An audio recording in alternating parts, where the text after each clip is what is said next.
కొరింథీలు 6:3 నేను చదువుతాను, అందులో రండి. ఇదిగో ఇప్పుడే మిక్కిలి అనుకూలమైన సమయం, ఇదిగో ఇదే రక్షణ దినము. ఇది కొంచెం మనకు చాలు. ఇదే రక్షణ దినం అంటున్నాడు, ఇదే రక్షణ దినం అన్నాడు, ఇదే అనుకూలమైన సమయం అన్నాడు. ఇది అనుకూల సమయం అంటే ఏంటి, రక్షణ దినం అంటే ఏంటి, ఇప్పుడు మనం తెలుసుకోవాల్సింది అది. మన సమయం రక్షణ దినము, అనుకూల దినము. ఓకేనా? దాని గురించి ఈరోజు మనం తెలుసుకుందాం. రక్షణ దినం అంటే మనం రక్షింపబడాలి. మనం రక్షింపబడడం అంటే బాప్తిసం తీసుకొని మరలా మన పాపం విడిచిపెట్టడమే రక్షణ. అది మారుమనసు అంటారు, దాన్ని రక్షణ అంటారు, మారుమనసు అంటారు. ఫస్ట్ మనం మారుమనసు రక్షణ పొందితే దానివల్ల మనం రక్షింపబడినప్పుడు నువ్వు చనిపోతే నీ బాడీయే పోడ్చబడింది, దానిలో ఉన్న ఆత్మ దేవుడి దగ్గరికి వెళ్ళింది. నువ్వు ఇక్కడ కన్ను మూస్తావు, పరలోక రాజ్యంలో కన్ను తెరుస్తావు, అది కూడా రక్షణ పొందితేనే. ఇప్పుడు నువ్వు ఉన్నావు, ఒక మనిషిని ఉన్నాడు, దాంట్లో ఊపిరిదాడు యేసయ్య. వాళ్ళని పాపంలో పడతారు రక్షించడానికి ఈ భూమికి వచ్చి మనలో ప్రాణం ఊది ఆయన సిలువలో మరణించి మన కోసం ఆయన ప్రాణం మనలో పెట్టాడు. మళ్ళీ మనం చనిపోయిన తర్వాత ఆయన ప్రాణం ఆయనకి ఇవ్వాలి. ఇక్కడ కన్ను మూస్తే అక్కడ తెలుస్తావు.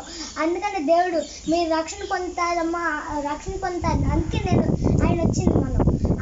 ఆయన ఎందుకు వచ్చాడంటే మనం రక్షింపడానికి వచ్చాడు, పాపుల్ని మార్చుకోవడానికి వచ్చాడు దేవుడు. మనం రక్షణ పొందాలి. నువ్వు రక్షణ పడితే నీ కుటుంబం రక్షణ పొందిద్ది. నీ కుటుంబం రక్షణ పొందే సన్నిధి కోసం ప్రార్థన చేయి.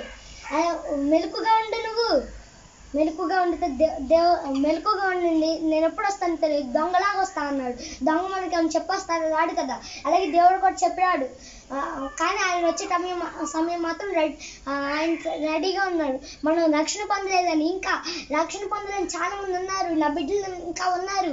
అందుకే నేను ఆలస్యం చేస్తున్నాను. దేవుడు ఇంకా ఆలస్యం చేసేందుకు అది మన కోసం, మన మంచి కోసం అని మనం ఊహించుకోవాలి.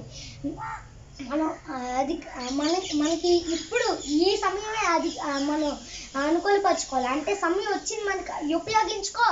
ఇంకా రాదు నీకు సమయం, ఇప్పుడే వచ్చింది. ఆ తర్వాత నువ్వు ఎత్తబడకపోతే పరిశుద్ధులు రక్షణ పొందిన వాళ్ళనే దేవుడు ఎత్తబడి పరలోకానికి తీసుకెళ్ళేది. లేకపోతే వెళ్ళా నువ్వు ఎక్కడికి గుండెలు కొట్టుకొని ఇక్కడే ఏడుస్తూ ఉంటావు. ఇంకా నీ బతుకు అలాగే ఉంటుంది. ఇంకా బ్రతుకు రక్షణ పొందితే ఈ బాధలన్నీ ఉండే 7 సంవత్సరాలు బాధలు ఉంటే నువ్వు రక్షణ పొందకపోతే పరలోక రాజ్యానికి వెళ్ళకపోతే నీకు 7 సంవత్సరాలు శ్రమలు అంటే నీకు ఆ శ్రమ తప్పించుకోవాలంటే నువ్వు అది పరలోక రాజ్యానికి వెళ్ళాలి. పరలోక రాజ్యానికి వెళ్ళాలంటే నువ్వు రక్షణ తీసుకోవాలి. రక్షణ తీసుకొని పరలోక రాజ్యం వెళ్ళాలి. మనం రక్షణ తీసుకోవాలి. మారుమనసు అనేది రావాలి మనలోకి మారుమనసు అనేది వస్తే అప్పుడే మనం పరలోక రాజ్యం అనుకుంటేది. లేకపోతే అసలు మనకు అలాంటిది ఉండదు. ఇంకా ఛాన్స్ కోల్పోయినట్టే. ఇంకోటి మనకు రాదు. ఇంకా నిత్య నరకాగ్నిలో ఎప్పుడు పొల్లు ఖర్చేసుకుంటావు. అలాగే ఆ పరిస్థితి ఇంకా నీకు 7 సంవత్సరాలు దాటిన తర్వాత అదే పరిస్థితి. ఇంకా పరలోక రాజ్యానికి నువ్వు ఎత్తబడవు. ఇంకా పరలోక రాజ్యాన్ని చూడవు. యెహోవా కుడి కాలు మీద కూర్చోవు.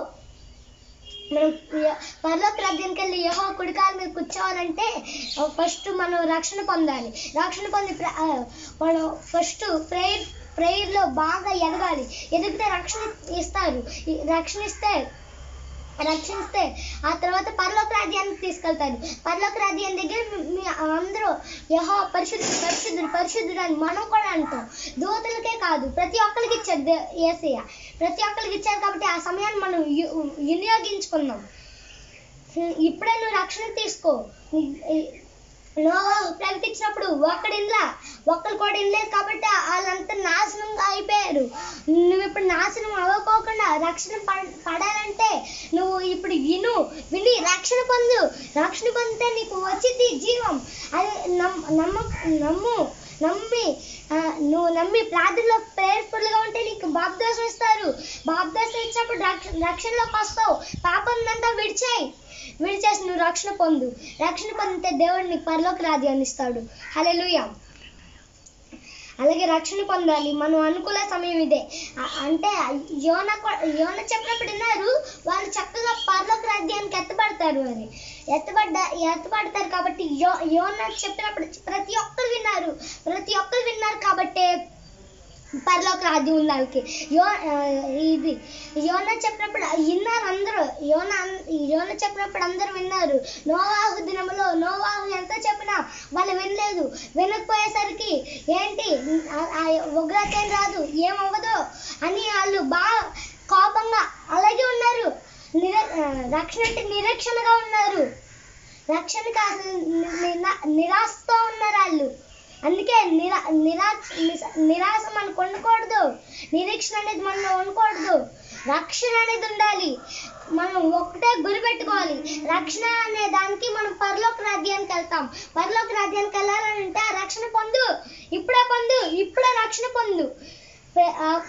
ఊరికి ఇచ్చేయండి అనగానే ఎవరో బాప్తిస్తం కూడా. నువ్వు ప్రేయర్లో బాగా ఎదుగు, ఫలించడు కొమ్మలాగా ఉండు. అప్పుడు కానీ నీకు పరలోకం చెందిద్ది, బాప్తిస్మం వస్తారు. అప్పుడు బాప్తిస్మం తీసుకున్న తర్వాత ఏ తప్పులు చేయకూడదు. సినిమాలు చూడకూడదు, సీరియల్ చూడకూడదు, టీవీ ముందు కూర్చోకూడదు, సెల్ ఫోన్లో పిచ్చి చూడకూడదు. ఒంటరిగా ఉన్నప్పుడు ప్రార్థన చేసుకో. దేవుడు నిన్ను ఫలించాడు, కొమ్మలా చేస్తాడు. ఇప్పుడే రక్షణ పొంది, నీకు ఇంకా వేరేది రాదు. నీ ఆత్మ పరలోకానికి వెళ్ళాలంటే ఇప్పుడే నువ్వు ఈ అవకాశాన్ని ఉపయోగించుకో.